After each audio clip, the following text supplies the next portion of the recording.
अलख निरंजन जय सच्चिदानंद माधवानंद हरे हरे।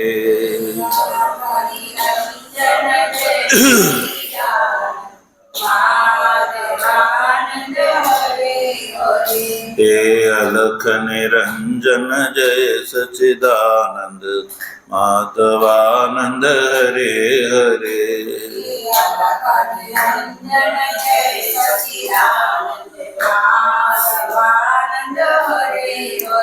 हे माधवानंद हरे हरे गुरु माधवानंद हरे हरे।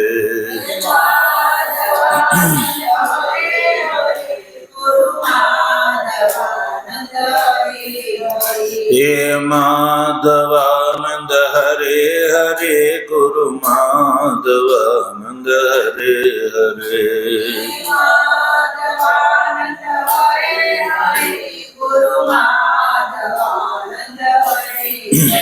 हे सबघट व्यापक जय सच्चिदानंद माधवानंद हरे हरे।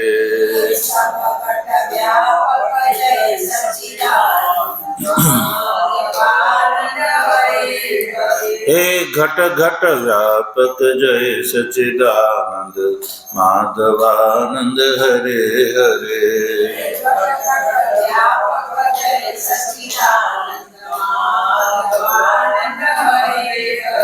सद्गुरु देव तत्व जिज्ञासु सज्जनों, भगवत प्रेरणा थी सामवेदनी छांदोग्य उपनिषदना 5मा अध्यायना 3ય खंड थी लईने 10મ खंड पर्यंत उपलब्ध पंचाग्नि विद्यानो भाष्य सहित विचार करी रह्या छीए। विचार क्रम में सज्जनों 10મ खंडना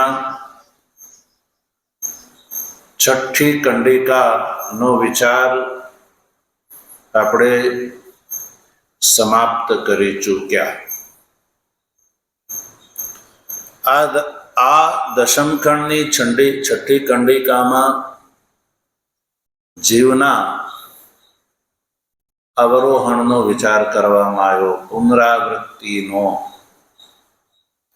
स्वर्गथी अनुशयी नो जे पुनरावर्तन थाय छे ए संबंधी आपणे चर्चा करी।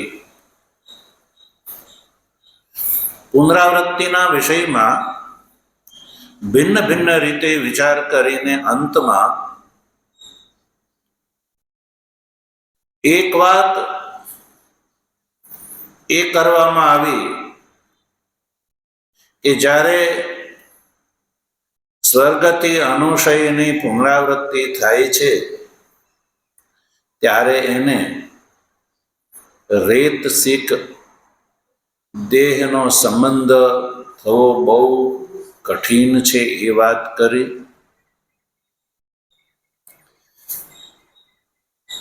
त्यारे एक प्रश्न ए उभो थयो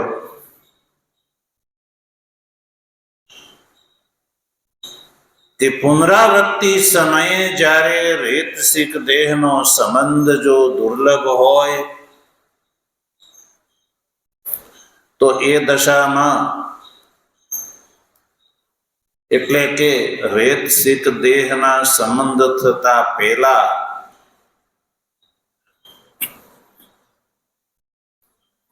आकाश थी लईने आगळनी जे यात्रा छे वृष्टि द्वारा व्रीहियवादीना रूपमां उत्पन्न थया पछी शुं एने दुखनो अनुभव थाय छे के नथी थतो? એ શંકાની નિવૃત્તિ ભગવાન ભાષ્યકારે છઠ્ઠી કંડિકાના અંતમાં આ વિચાર કર્યો.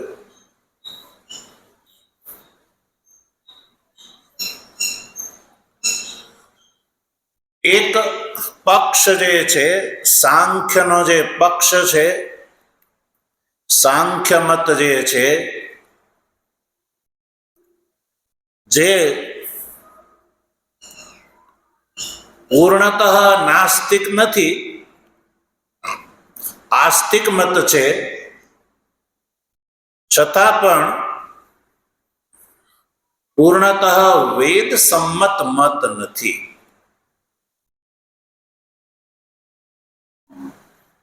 વેદ ના પ્રમાણમાં સાંખ્ય મત જે છે એટલા વિષયમાં અસંમત છે કે વૈદિક જે કર્મો છે, જેમ કે અશ્વમેધાદી, નરમેધાદી વગેરે,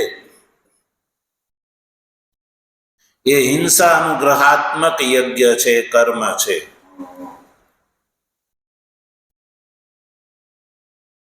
તો સાંખ્ય જે છે એ એવું કહે છે કે હિંસા અનુગ્રહાત્મક હોવાથી ઈષ્ટાદિ કર્મના ફળ સ્વરૂપે સ્વર્ગની પ્રાપ્તિની સાથે સાથે સ્વર્ગમાં ઈષ્ટાદિ કર્મનો જે ફળ ભોગ છે એનો ભોગ થયા પછી જ્યારે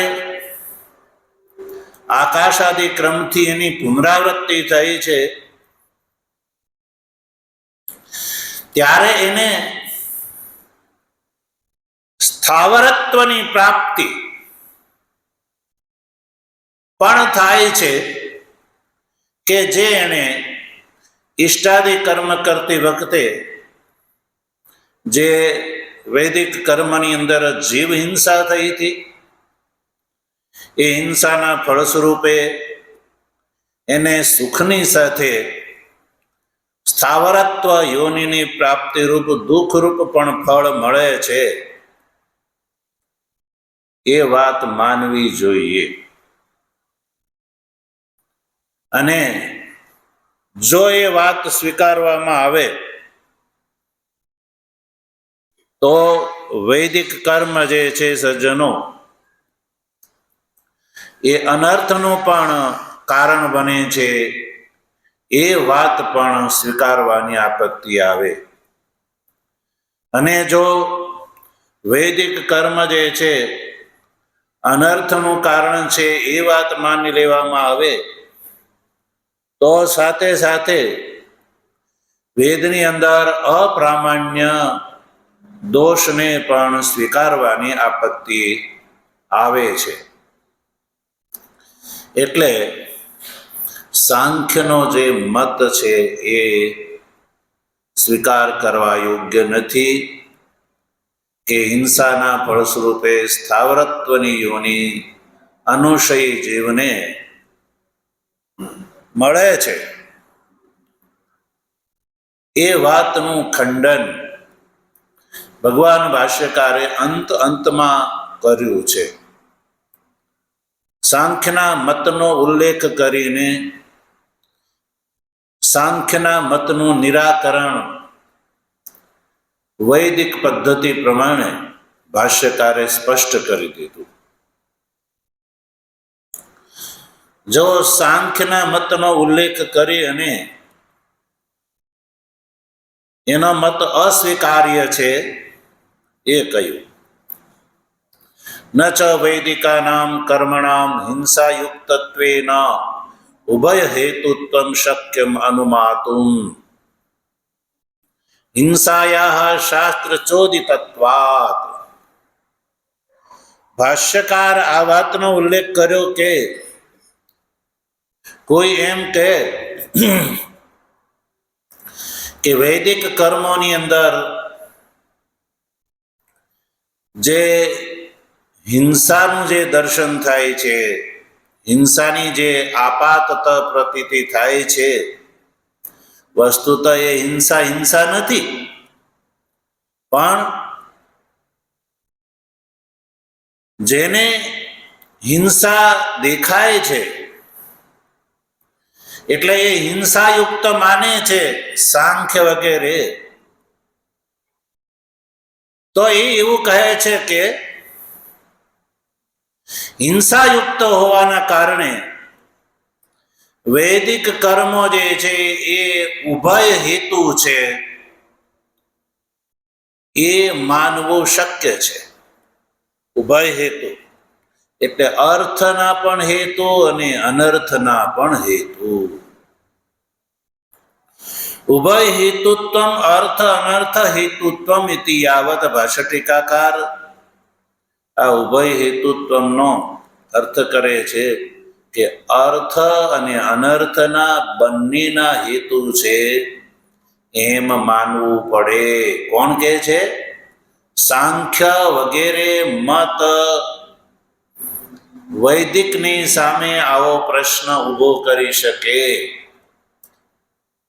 કે વૈદિક કર્મ છે એ હિંસાયુક્ત હોવાના કારણે એ અર્થ અને અનર્થ એ બંનેના હેતુ છે એમ માનવું પડે.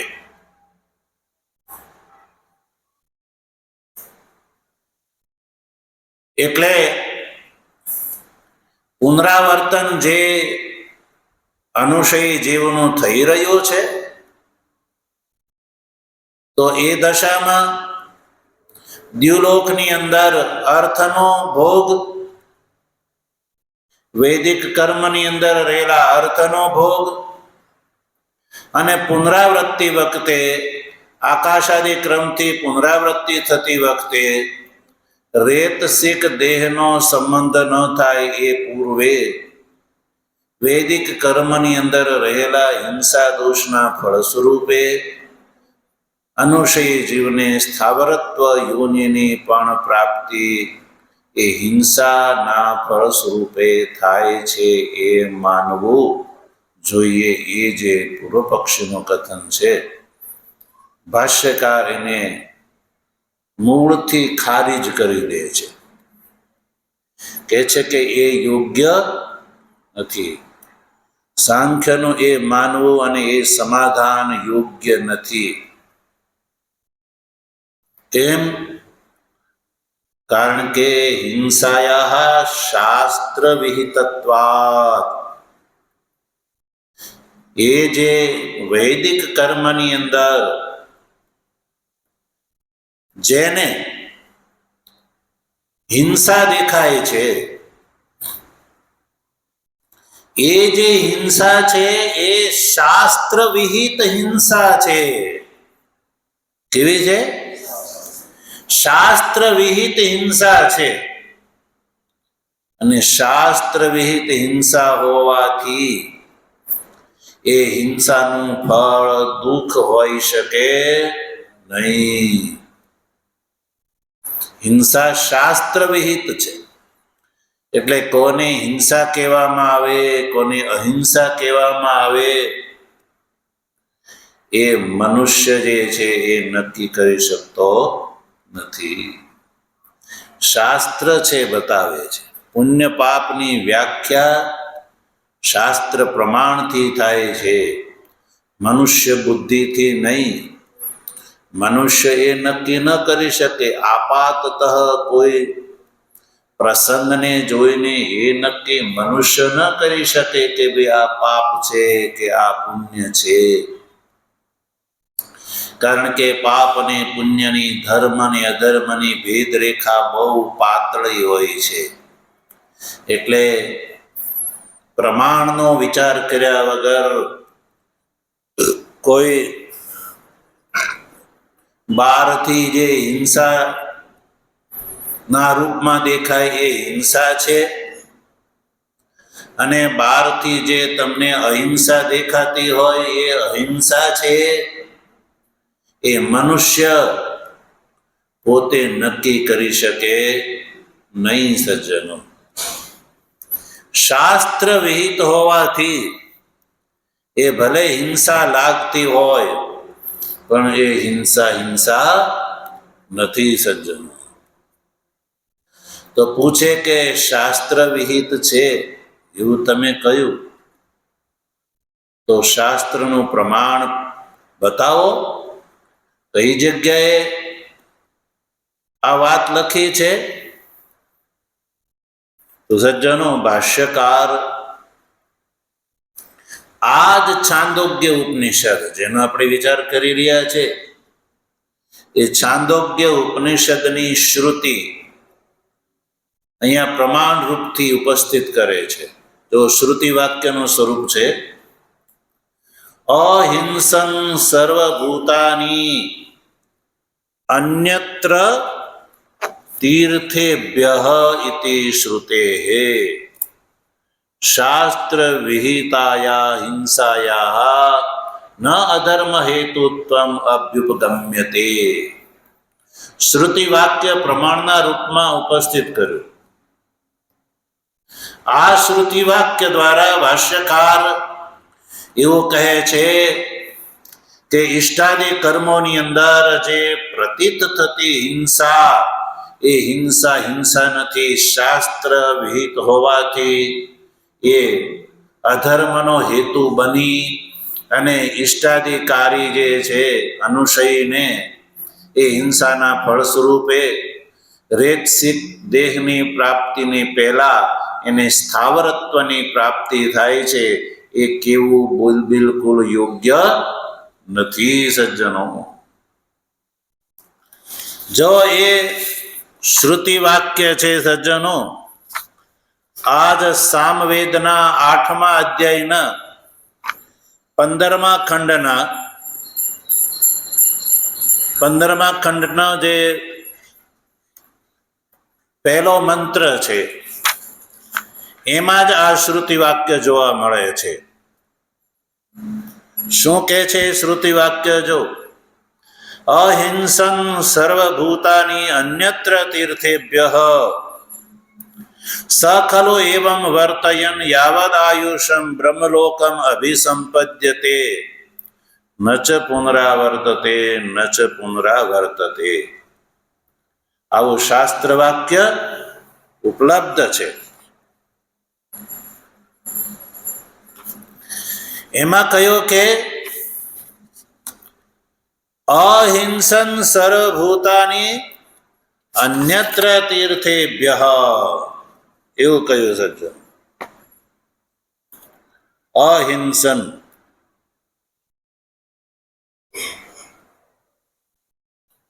અહિંસનનો અર્થ છે, ત્યાં ભાષ્યકાર લખે છે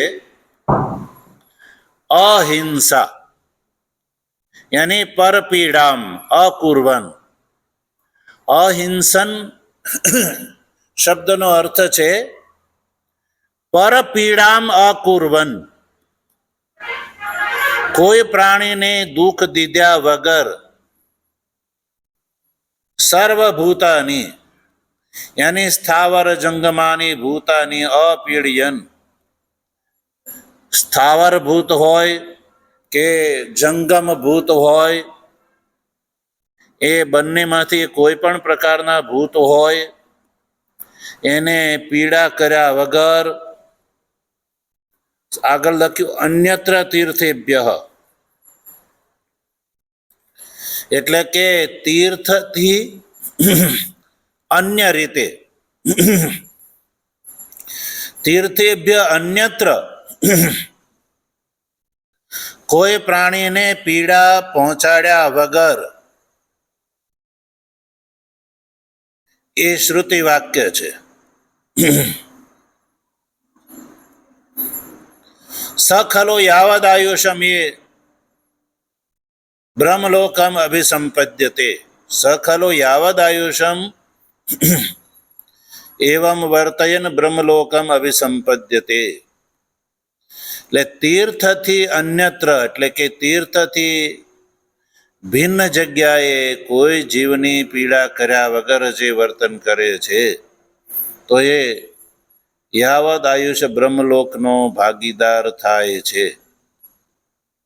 તો તીર્થેભ્ય અન્યત્ર એટલે તીર્થને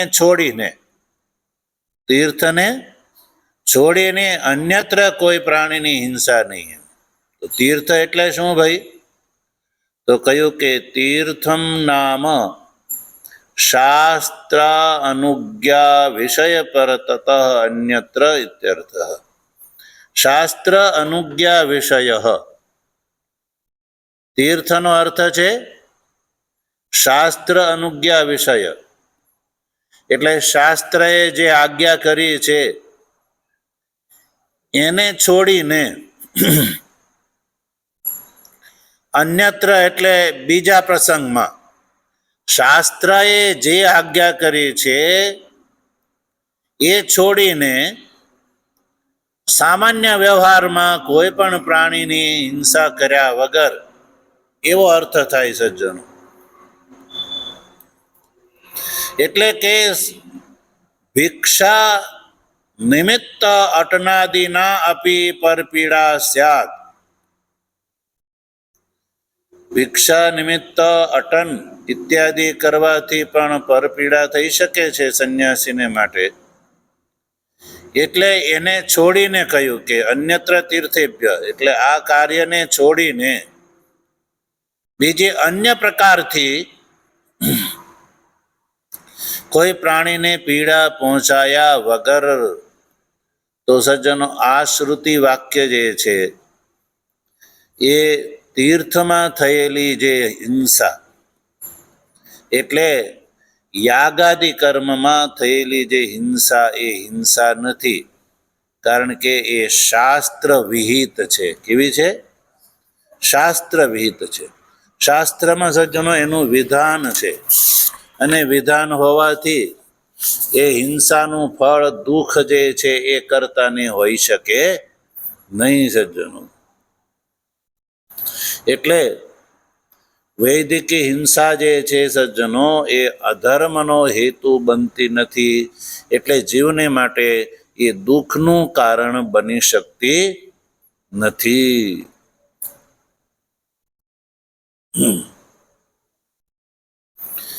એ વાતને વધારે સ્પષ્ટ કરે છે ભાષ્યકાર. અભ્યુપગતે અપી અધર્મ હેતુત્વે મંત્રે વિષાદિવત તદ અપનયનયોઃ ઉપપત્તેઃ ન દુઃખ કાર્ય આરંભકત્વ ઉપપત્તિ વૈદિકાનામ કર્મણામ. ભાષ્યકાર કહે છે કે ચાલો માની લઈએ, સાંખ્યાદિ પૂર્વ પક્ષી એવું કહે કે નહીં, વૈદિક હિંસા જે છે એને અહિંસા ન માની શકાય, એને પણ હિંસા જ માનવી જોઈએ. ભલે ને શાસ્ત્ર વિહિત હોય તો પણ હિંસા તો હિંસા છે, એટલે હિંસાનું ફળ તો દુઃખ હોવું જોઈએ. એવો સાંખ્ય યદિ આગ્રહ કરે તો ભાષ્યકાર સાંખ્યની વાતનો સ્વીકાર કરે છે. અધર્મ હેતુત્વે અભ્યુપગતેપી, માની લઈએ કે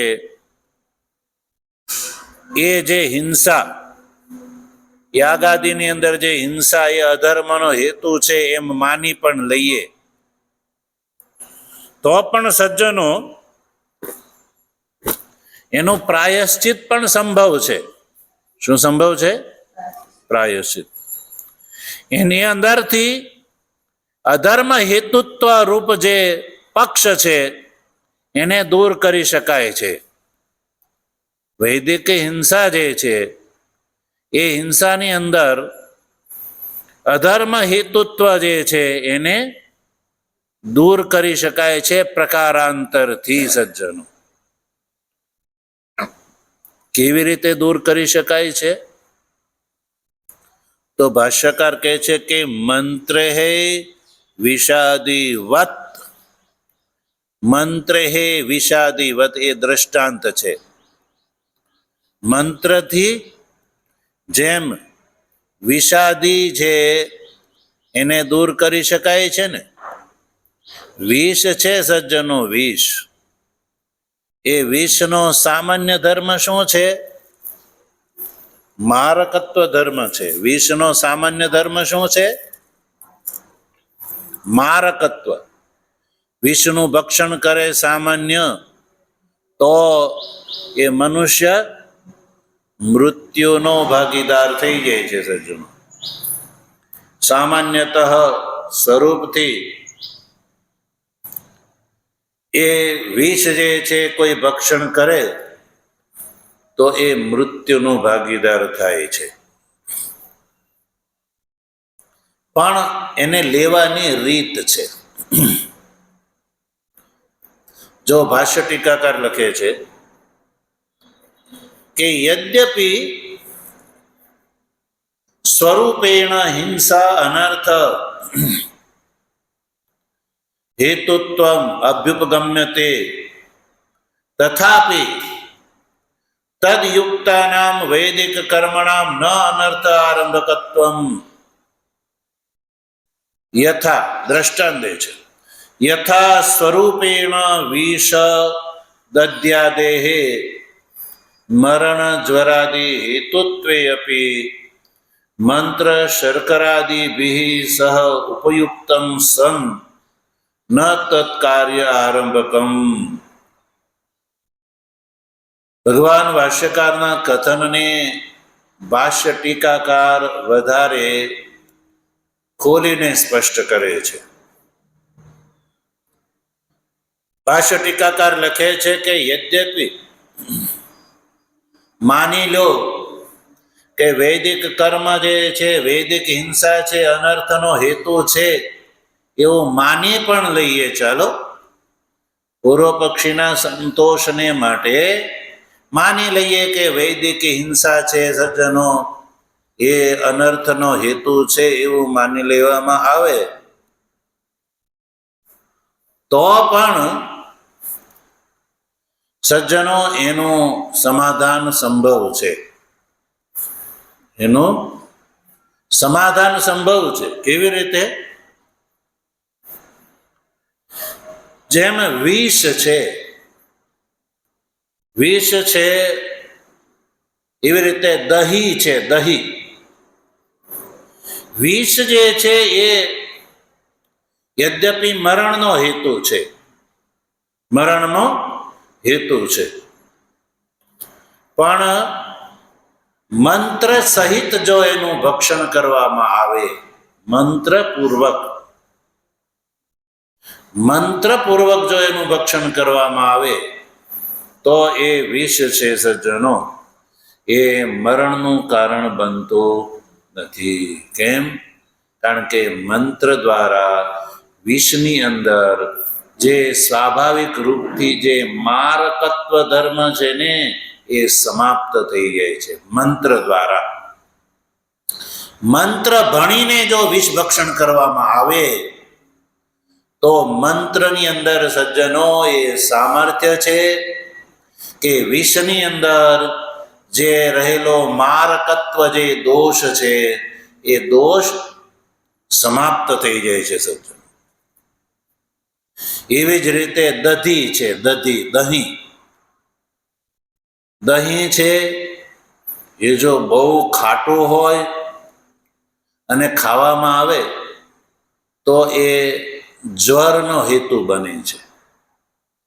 એ જો અતિ ખાટું દહીં ખાઈ લીધું હોય તો તાવ આવી શકે છે.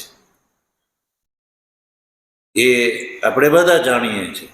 ખાટું દહીં ખાઈ લીધું હોય તો એ જ્વરનો હેતુ બની જાય છે. પણ શર્કરા ભેળવીને જો એ ખાવામાં આવે તો ખાટું દહીં છે એને શર્કરા એટલે મિશ્રી, ખાંડ, સાકરને ભેળવીને જો એ ખાટું દહીં ખાવામાં આવે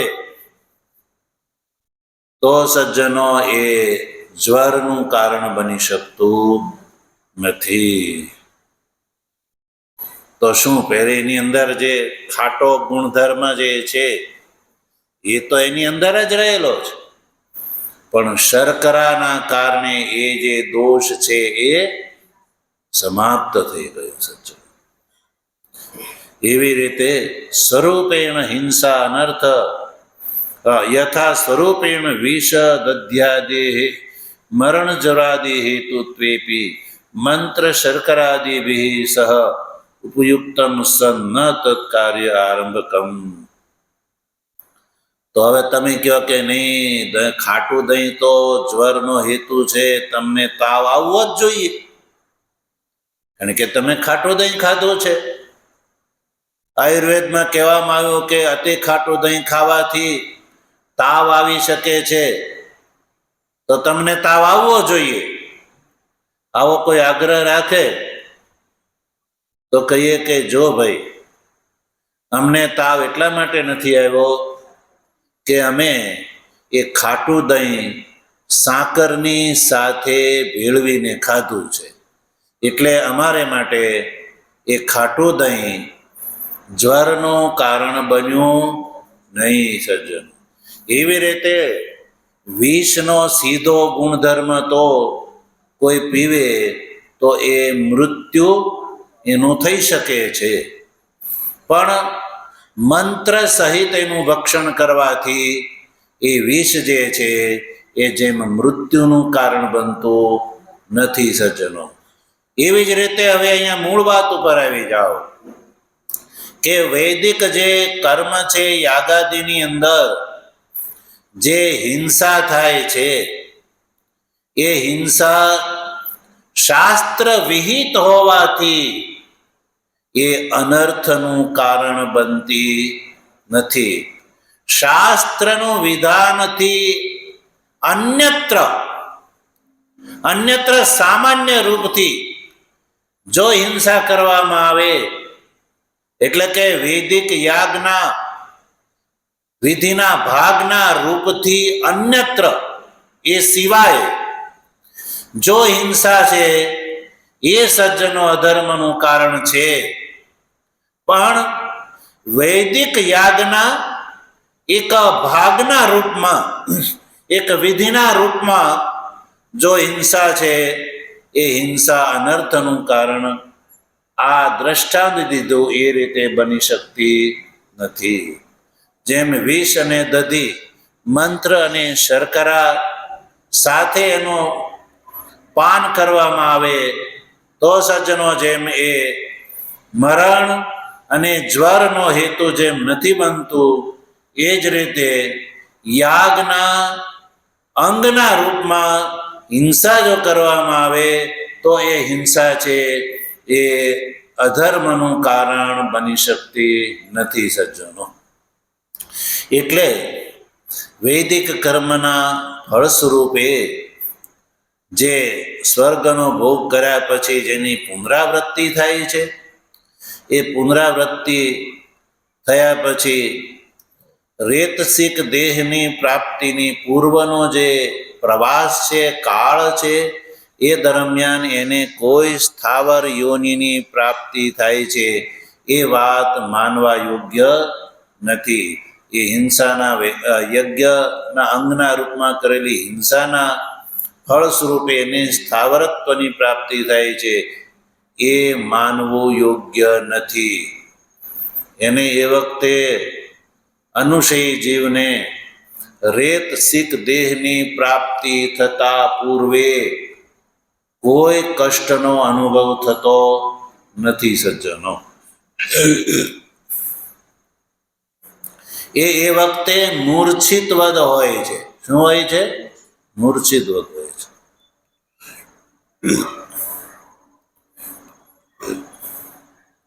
એટલે વર્ષધારાની સાથે સાથે એ વ્રીહિયવાદીની સાથે સંશ્લિષ્ટ થઈ જાય છે, અને સંશ્લિષ્ટ થયા પછી આ શ્રુતિમાં કયા પ્રમાણે એ જે વ્રીહિયવાદી અન્નનો જે ભોગ કરે છે, યો હિ અન્નમત્તિ તદ ભૂય એવ ભવતી.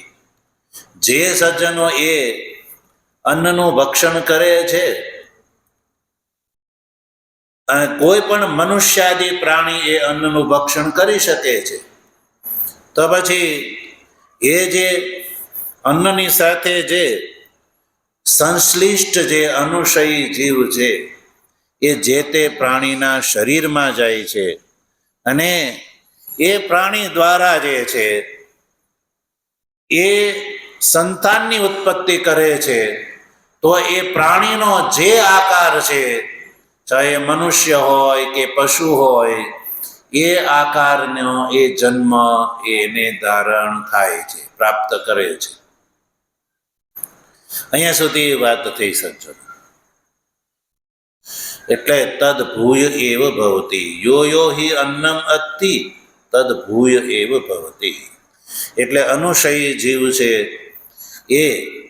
એ અનુશયી જીવથી સંશ્લિષ્ટ જે અન્ન પ્રાણી, મનુષ્ય પ્રાણી ખાય, અન્ય કોઈ પણ પ્રાણી ખાય, તો એના શરીરમાં જઈને એની જે પુત્રોત્પત્તિ યોગ્ય ધાતુની સાથે એ સંશ્લિષ્ટ થઈ જાય છે. પછી એ જે તે પ્રાણી જે છે એ પશુકર્મ દ્વારા સંતાનોત્પત્તિ કરે છે. તો એ જે તે દેહને એ પ્રાપ્ત કરે છે સજ્જનો. અને એ વાત આપણે જોઈએ છીએ કે મનુષ્ય પ્રાણીથી લઈને કીટ પતંગાદિ જે છે એ બધાય જીવો અન્ન વગેરેનું ભક્ષણ કરીને સંતાન ઉત્પત્તિ રૂપી કાર્ય પણ એ કરે છે. એટલે આ જે અનુશયી જે પ્રાણી છે એ એવું જરૂરી નથી કે એને મનુષ્ય શરીરની જ પ્રાપ્તિ થાય. અન્ય એના કર્મ બળ પ્રમાણે કીટ પતંગાદિની યોનિ પણ એને પ્રાપ્ત થાય છે. એ શેના આધારે? એ વાત હવે 7મી કંડિકામાં શ્રુતિ કહે છે. જો એટલે હવે આપણે 7મી કંડિકામાં પ્રવેશ કરીએ. જો હવે જે તદ ભૂય એવ ભવતી એ 6ઠ્ઠી કંડિકામાં કહ્યું એ પ્રસંગથી એ જે અનુશયનો વિચાર પરિસમાપ્ત કરીને શ્રુતિ પ્રકૃત વાતનો ઉલ્લેખ કરે છે. જો એ આપણે જોઈએ તદ 7મી કંડિકા તદ્ય ઇહ રમણીય ચરણા અભ્યાસોહ યત્તે રમણીયામ યોનિમાપદ્યેરન બ્રાહ્મણ યોનિમ વા ક્ષત્રિય યોનિમ વા વૈશ્ય યોનિમ વા અથ ય ઇહ કપુય ચરણા અભ્યાસોહ યત્તે કપૂયામ યોનિમાપદ્યેરન સ્વયોનિમ વા સૂકર યોનિમ વા ચંડાલ યોનિમ વા. આ 7મી કંડિકા છે. જો આ કંડિકામાં શું કહ્યું કે છે કે તત ય ઇહ રમણીય ચરણાહ. તદ નો અર્થ છે તત્ર. તત યાની તત્ર સજ્જન.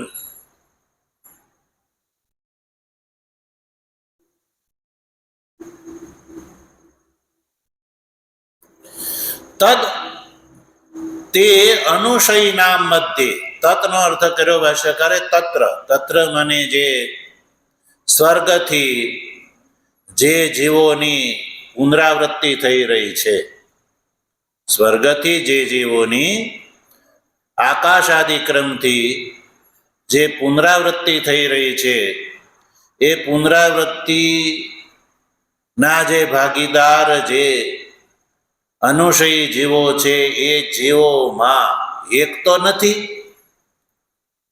એક જીવ નથી, પણ અનેક જીવ હોઈ શકે. તો એ અનુશયી એટલે સ્વર્ગથી જેનું પુનરાવર્તન થયું છે એ જીવોમાં જે રમણીય આચરણ અને કપુય આચરણ એ બે પ્રકારના હોઈ શકે. પુનરાવૃત્તિ જેની થઈ રહી છે એ જીવો બે પ્રકારના હોઈ શકે. એક તો રમણીય આચરણ વાળા અને કપુય આચરણ વાળા. રમણીય એટલે શોભન આચરણ, એટલે કે પુણ્યકર્મ એમ સમજો. પુણ્યકર્મ વાળા અને પાપ કર્મ વાળા એ બંને પ્રકારના જીવો અનુશયી જીવોની મધ્યમાં હોઈ શકે છે. તો હવે એમાં સજ્જનો ય ઇહ લોકે, ઇહનો અર્થ છે આ લોકમાં, રમણીયમ રમણીય ચરણાહ, અનુશયી જીવોમાં જે રમણીય ચરણ, એટલે રમણીયનો અર્થ છે શોભનમ ચરણમ, શોભનમ ચરણમ શીલમ યેષામ તે રમણીય ચરણા. સજ્જનો જે એ અનુશયી જીવોની મધ્યમાં જે રમણીય એટલે શોભન ચરણ, એટલે શોભન એટલે જેનું આચરણ સારું છે. શોભન ચરણમ શીલમ, જેનું વ્યવહાર આચરણ જેનું સારું છે. શોભન ચરણ છે એટલે કે પુણ્યકર્મ જેના વધારે છે, એશામ તે રમણીય ચરણ. રમણીય ચરણેન ઉપલક્ષિત શોભન અનુશય પુણ્યકર્મ એશામ તે રમણીય ચરણા ઉચ્યંતે. ટોટલ આપણે એવું સમજીએ કે જેના પુણ્યકર્મ વધારે છે, સ્વર્ગથી જેની પુનરાવૃત્તિ થઈ રહી છે, એવા જીવોની મધ્યે જેને પુણ્યકર્મ વધારે છે, જે જીવોની પાસે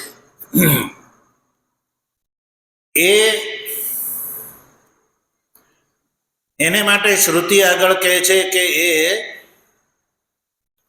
રમણીય યોનિને પ્રાપ્ત કરે છે. એ અનુશયી જીવ છે એને રમણીય યોનિ એટલે રમણીય જન્મની પ્રાપ્તિ થાય છે. તો રમણીય જન્મ કોણ હોઈ શકે છે? રમણીયથી અભિપ્રાય છે પુણ્યકર્મ. તો પુણ્યકર્મના ફળ સ્વરૂપે એને પુણ્યકર્મના ફળના રૂપમાં મળતો જે જન્મ છે એ જન્મ એને પ્રાપ્ત થાય છે પુનરાવૃત્તિ થયા પછી.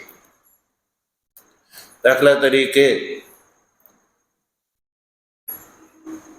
શ્રુતિ કહે છે બ્રાહ્મણ યોનિમ, ક્ષત્રિય યોનિમ યા વૈશ્ય યોનિમ. આ જે છે એને આ ત્રણ જન્મને સજ્જનો પુણ્ય યોનિ કહેવામાં આવે છે. એટલે કે મનુષ્ય શરીર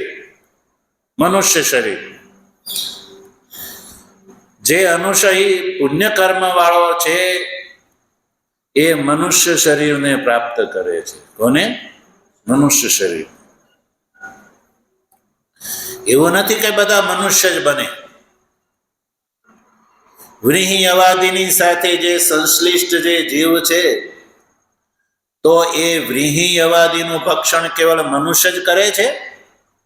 નહીં, કોઈ પણ અન્ય પ્રાણી પણ કરી શકે. તો એ વ્રીહિયવાદીની સાથે સંશ્લિષ્ટ જે જીવ છે એ એના કર્મના ફળ સ્વરૂપે એ મનુષ્ય શરીરમાં દાખલ થઈ શકે અને કોઈ પશુ પક્ષી કીટ પતંગ આદિના શરીરની અંદર પણ એ વ્રીહિયવાદીના રૂપમાં દાખલ થઈ શકે છે સજ્જન. એટલે આગળના જન્મના નિમિત્ત છે એનું પુણ્યકર્મ અને એનું પાપ કર્મ. શ્રુતિ સર્વથા એવું નથી કહેતી કે પાંચમી અગ્નિ, આ ચોથી અગ્નિ પુરુષ એ મનુષ્ય જ હોઈ શકે, એવું જરૂરી નથી. કારણ કે વ્રીહિયવાદી અન્ન ખાવા વાળા તો બધા પ્રાણીઓ હોઈ શકે છે, કેવલ મનુષ્ય જ ખાય છે એવું નથી સજ્જન. એટલે એણે કરેલા જે પુણ્ય કર્મો છે એ પુણ્ય કર્મના ફળ સ્વરૂપે એ પુણ્ય યોની મનુષ્ય શરીરને પ્રાપ્ત કરે છે.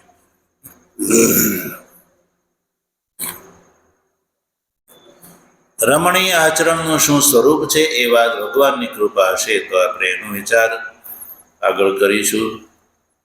ઓમ આપ્યાયન્તુ મમાંગાની વાક્ પ્રાણશ્ચક્ષુઃ શ્રોત્રમથો બલમિન્દ્રિયાણિ ચ સર્વાણિ સર્વં બ્રહ્મોપનિષદં માહં બ્રહ્મા નિરાકુર્યાત્ મા બ્રહ્મ નિરાકરોદ નિરાકરણમસ્ત્વ નિરાકરણં મેસ્તુ તદાત્મની નિરતે ય ઉપનિષત્સુ ધર્મા સ્તે મયિ સંતુ. ઓમ શાંતિ શાંતિ શાંતિ. શંકરં શંકરાચાર્યં કેશવં બાદરાયણં સૂત્રભાષ્ય કૃતૌ વંદે ભગવन्तૌ પુનઃ પુનઃ. ઈશ્વરો ગુરુરાત્મેતિ મૂર્તિભેદ વિભાગિને વ્યોમવદ્વ્યાપ્તદેહાય દક્ષિણામૂર્તયે નમઃ. ઓમ શાંતિ શાંતિ શાંતિ. સદગુરુદેવ